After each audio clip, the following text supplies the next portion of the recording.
बाला में क्या कुछ कह रहे हैं प्रधानमंत्री नरेंद्र मोदी, वहीं पे आपको लिए चलते हैं। अगले 5 साल के लिए आशीर्वाद मांगने के लिए आया हूं।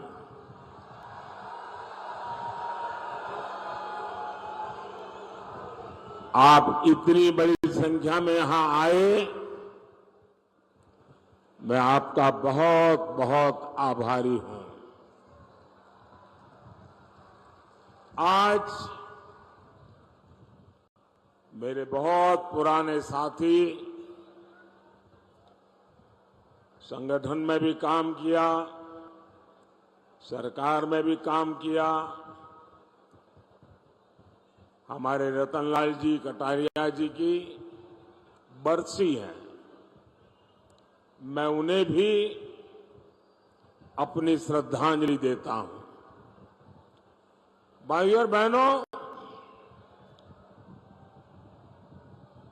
4 जून में अब सिर्फ 17 दिन बचे हैं। 4 चरणों के चुनाव में कांग्रेस और इंडी गठबंधन, ये उनके सारे साथी, सारे दल 4 चरण में चारों खाने चित्त हो चुके हैं।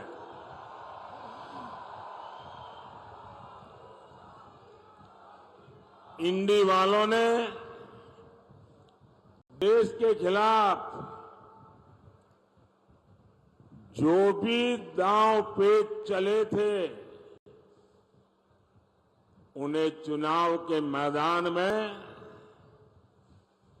जनता जनार्दन ने खुद पटकनी दे दी है। और हरियाणा तो वो राज्य है जिसकी रगों में देशभक्ति है। देश विरोधी ताकतों को हरियाणा अच्छी तरह जानता है, पहचानता है। और इसलिए हरियाणा का गांव-गांव, घर-घर एक ही आवाज में बोल रहा है, फिर एक बार, फिर एक बार, फिर एक बार। साथियों, जब देश में एक धाकड़ सरकार होती है, तो दुश्मन भी कुछ करने से पहले 100 बार सोचता है।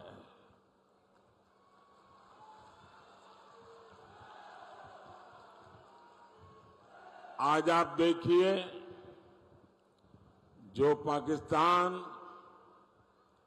70 सालों से भारत को परेशान कर रहा था, जिसके हाथ में बम का गोला रहता था,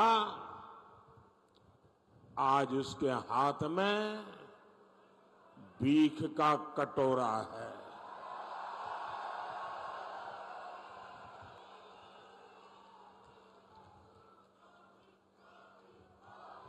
जब धाकड़ सरकार होती है, तो ऐसे ही दुश्मन कांपता है। साथियों, क्या कोई कमजोर सरकार जम्मू कश्मीर में हालात बदल सकती थी? जम्मू कश्मीर में हालत बदल सकती थी? वो जमाना याद करिए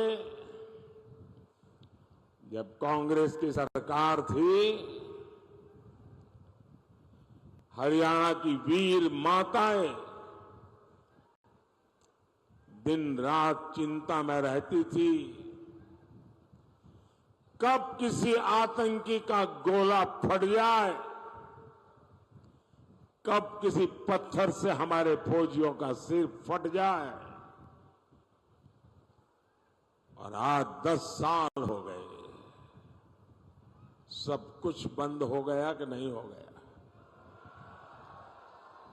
बंद हुआ कि नहीं हुआ? मोदी की धाकड़ सरकार ने 370 की दीवार गिराई और कश्मीर विकास के रास्ते पर चल पड़ा है।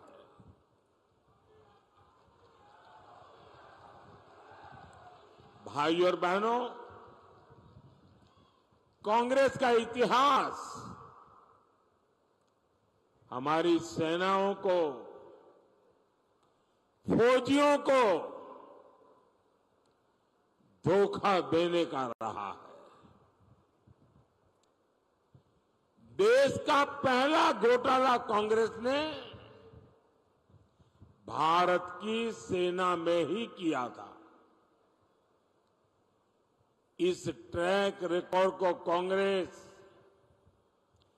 जब तक सत्ता में रही हमेशा नए नए घोटाले करके उसे उसने बनाए रखा। बोफोर्स घोटाला, पनडुब्बी घोटाला, हेलीकॉप्टर घोटाला, कांग्रेसी भारत की सेनाओं को कमजोर बनाकर रखते थे। जानते हैं क्यों? ताकि विदेश से हथियार मंगाने के नाम पर मोटी कमाई कर सके। हमारे सैनिकों की छोटी छोटी जरूरतों को तो ये कांग्रेसी पूछते तक नहीं थे। हमारे सैनिकों को कपड़े, जूते, बुलेट प्रूफ जैकेट ये भी ठीक से नसीब नहीं होते थे। उनके पास अच्छी राइफलें तक नहीं थी। उन्हें लाठी देकर कहा जाता था कि आतंकियों की गोलियों का मुकाबला करो। और जब मोदी सरकार में आया तो उसने कहा अब ये नहीं चलेगा। मैंने भारत की सेनाओं को आत्मनिर्भर बनाने का अभियान शुरू किया। आज सेना को मेड इन इंडिया हथियार मिल रहे हैं। जो भारत कभी दूसरे देशों से हथियार मंगाता था, वो अब दूसरे देशों को हथियार बेच रहा है।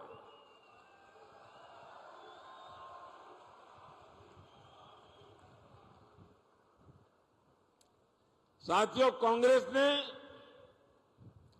हमारे पूर्व सैनिकों के साथ भी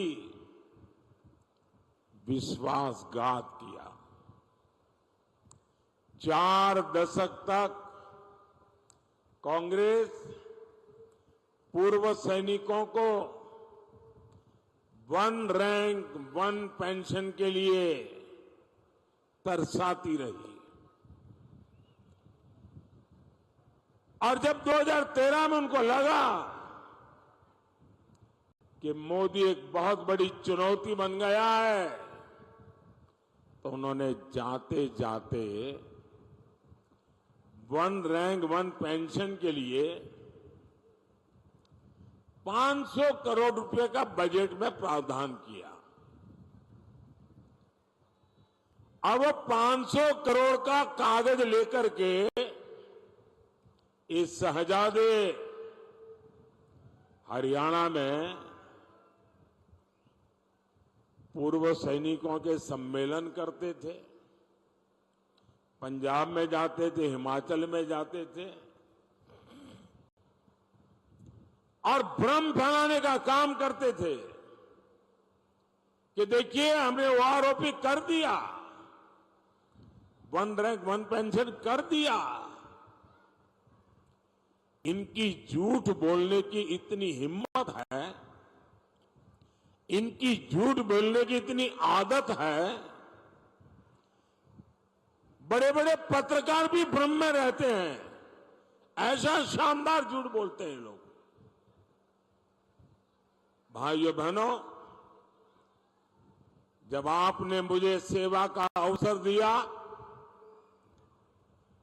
मोदी ने डंके की चोट पर 1 रैंक 1 पेंशन का वायदा पूरा किया।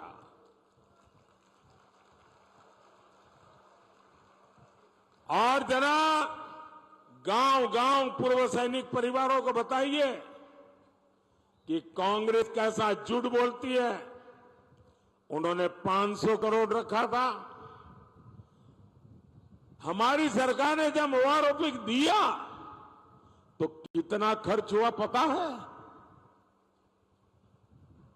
उन्होंने 500 करोड़ का खेल खेला था, हमने 1 रैंक 1 पेंशन दिया तो अब तक 1,20,000 करोड़ रुपए, उससे भी ज्यादा मोदी हर सैनिक की परिवार को पहुंचा चुका है।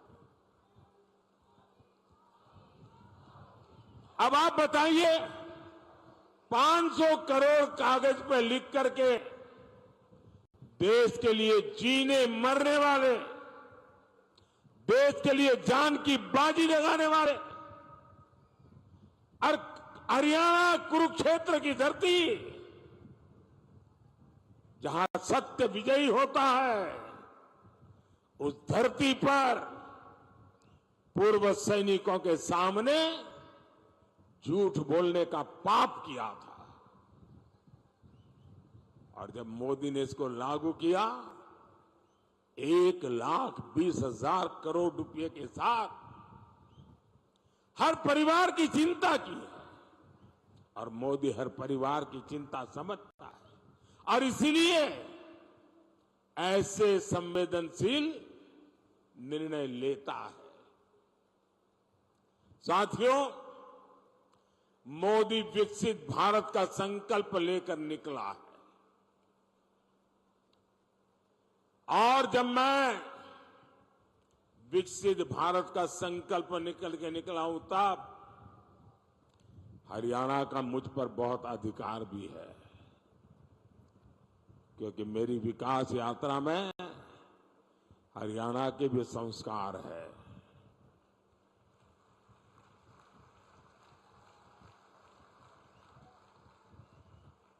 मैं आज आपको गारंटी देता हूं, आपका सपना ही मेरा संकल्प है।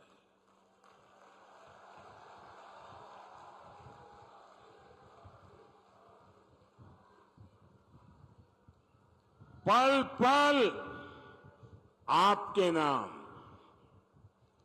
पल पल देश के नाम, 24/7 फॉर 2047।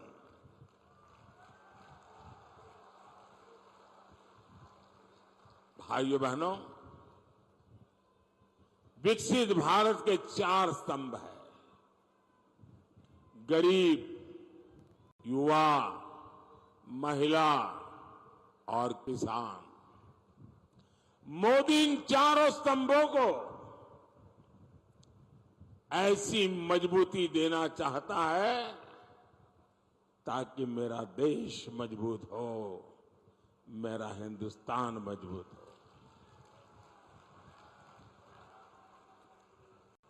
किसानों का कल्याण मोदी की प्राथमिकता है।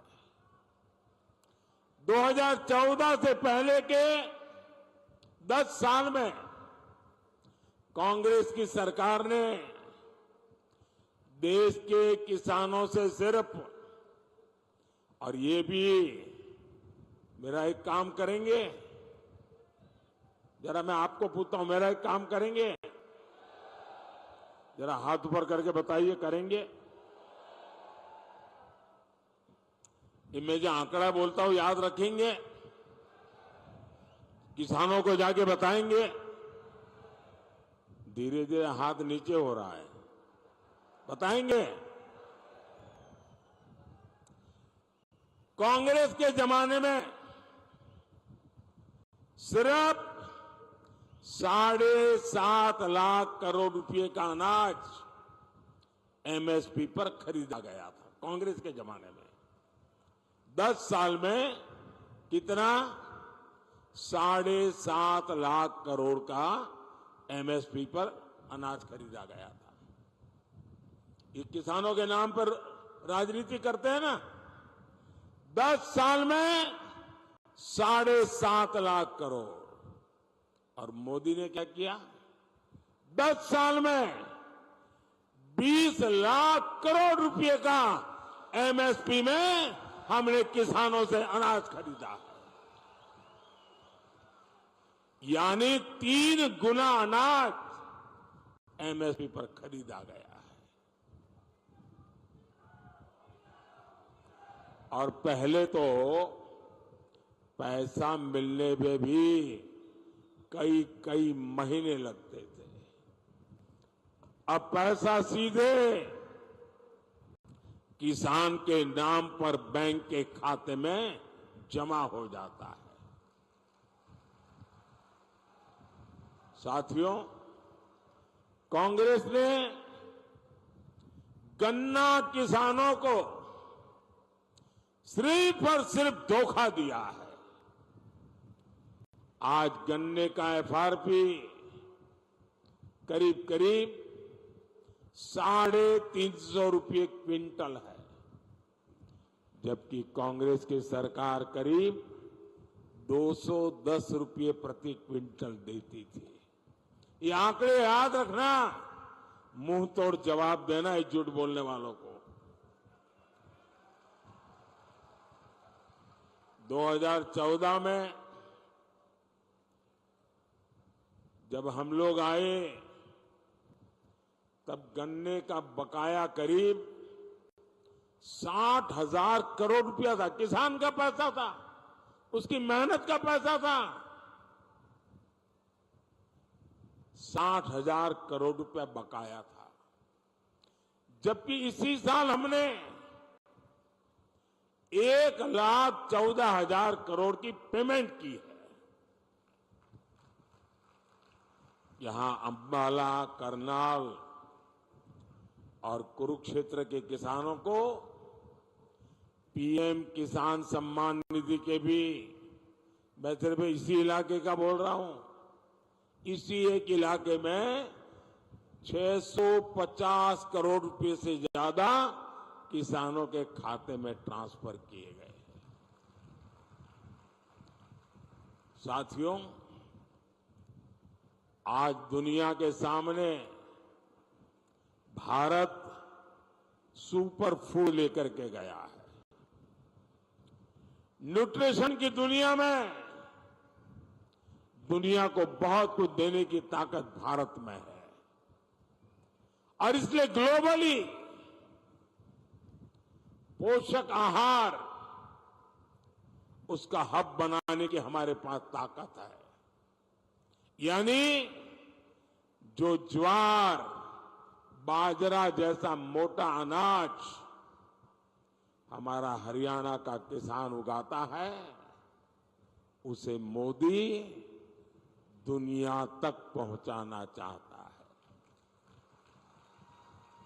और इसलिए हमने सारे देश में एक पहचान बने, इसलिए इस मोटे अनाज को श्री अन्न नाम से पहचान दी है। और हमने पूरे दुनिया के लिए अंतर्राष्ट्रीय मिलेट ईयर मनाया।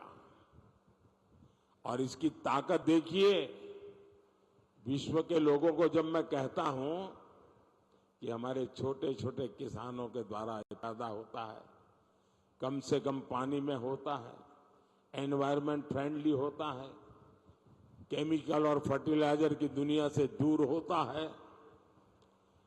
तो दुनिया के लोगों को अचरज होता है।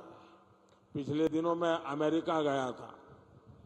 अमेरिका के राष्ट्रपति जी ने व्हाइट हाउस में बहुत बड़ा भोजन समारोह रखा था और देश का प्रधानमंत्री के लिए इतना बड़ा आजादी के बाद ऐसे अवसर बहुत कम आए हैं।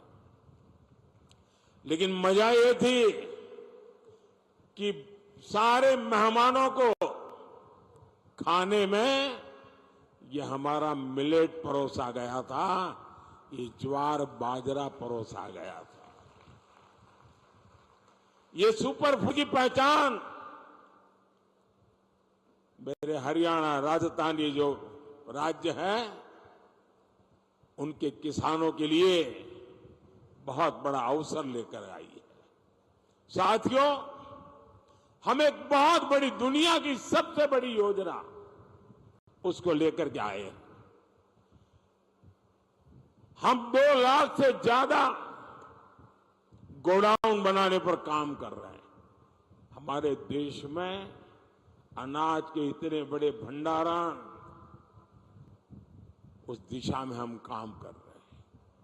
आने वाले 5 साल में हम आलू, प्याज और टमाटर किसानों के लिए विशेष क्लस्टर बनाने जा रहे हैं। साथियों, मोदी की एक और गारंटी खेती में ड्रोन क्रांति की है और इसकी जिम्मेदारी मैं माताओं बहनों को दे रहा हूं। मैं गांव की महिलाओं को ड्रोन पायलट की ट्रेनिंग दे रहा हूं। लाखों रुपए का ड्रोन उनको दे रहा हूं। और हरियाणा के कृषि क्षेत्र को जिस तरह यहां की माताएं बहनें संभाले हुए, आप देखिएगा खेती के ड्रोन के इस्तेमाल में भी हरियाणा सबसे आगे रहेगा।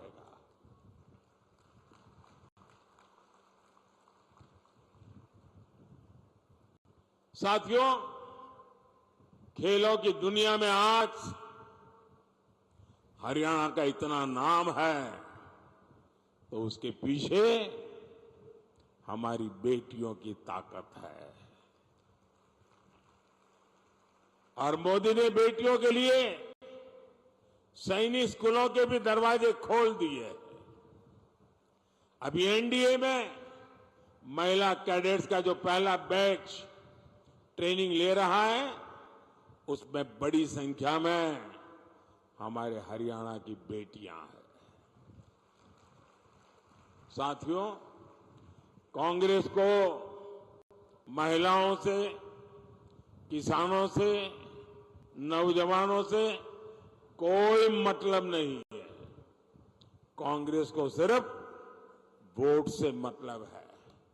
अब बताइए, दिल्ली और हरियाणा में हाथ में झाड़ू लेकर घूम रहे हैं और पंजाब में कह रहे हैं झाड़ू वाला चोर है। अब इन्होंने हरियाणा वालों को समझ क्या रखा है?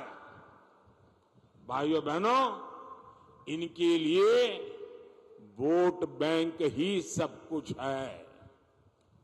अब कांग्रेस के लोग कहते हैं कि एससी, एसटी, ओबीसी का आरक्षण धर्म के आधार पर बांट देंगे। ये दलितों का, पिछड़ों का आरक्षण छीन लेना चाहते हैं। ये लोग अपने वोट बैंक को खुश करने के लिए सिखों और दलितों को नागरिकता देने का भी विरोध कर रहे हैं। कांग्रेस कह रही है कि सत्ता में आए तो सीए कानून को रद्द कर देंगे। साथियों, ये हमारी सरकार है जो अफगानिस्तान के युद्ध क्षेत्र से गुरु ग्रंथ साहिब के स्वरूपों को अदब के साथ स्वदेश लेकर के आई है। ये हमारी सरकार है जिसने साहबजादों की याद में वीर बाल दिवस मनाना शुरू किया है। और ऐसे प्रयासों से माता गुजरी जी की इस धरती को जरूर गर्व होता होगा, लेकिन कांग्रेस और इंडी गठबंधन को ऐसे हर प्रयास से दिक्कत है। भाई और बहनों, कांग्रेस और इंडी गठबंधन विकास और विरासत दोनों के विरोधी है। 500 साल बाद इतने लंबे इंतजार के बाद, अविरत संघर्ष के बाद, लाखों बलिदानों के बाद, 500 साल बाद अयोध्या में भव्य राम मंदिर बना है।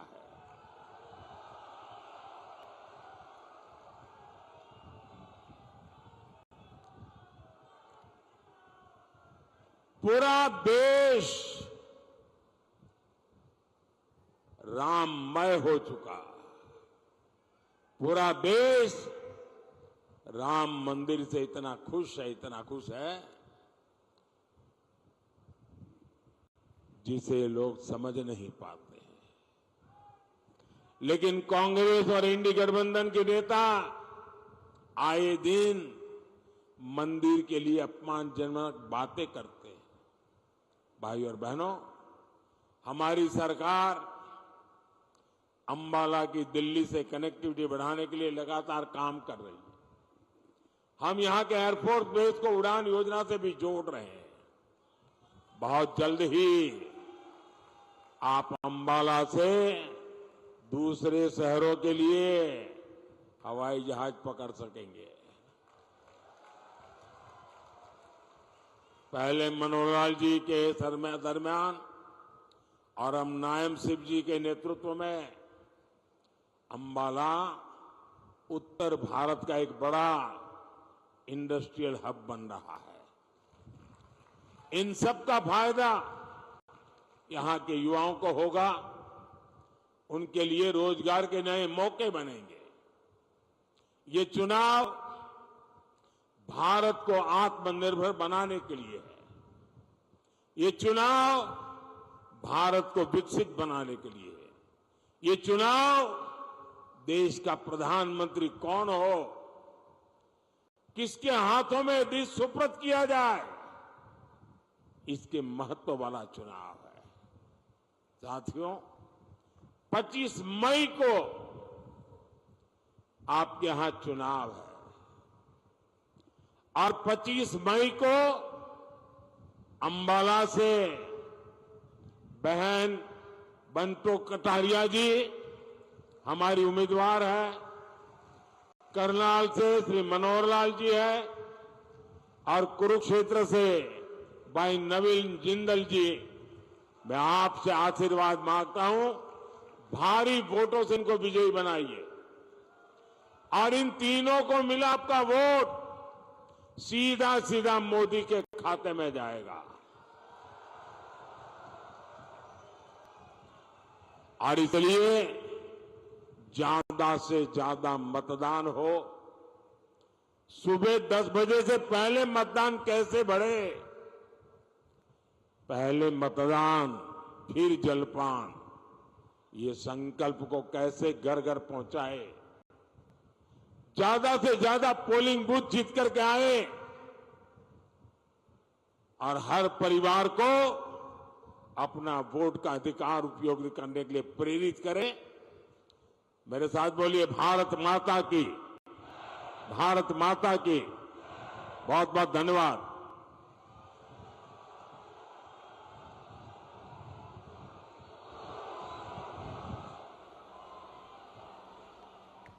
हरियाणा के अंबाला से प्रधानमंत्री नरेंद्र मोदी को आप सुन रहे थे। वो कह रहे हैं कि 10 साल तक मोदी ने हरियाणा की तरह ही धाकड़ सरकार चलाई है। पूरा देश जो है वो राम मंदिर बनने से खुश है।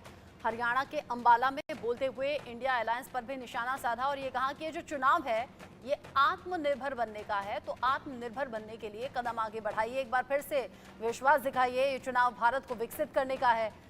और मंच पर आप देख रहे हैं राज्यसभा सांसद कार्तिक शर्मा भी मौजूद हैं, पूर्व मुख्यमंत्री मनोहर लाल मौजूद हैं, प्रधानमंत्री नरेंद्र मोदी सभी से हाथ जोड़कर अभिवादन स्वीकार करते हुए नजर आ रहे हैं।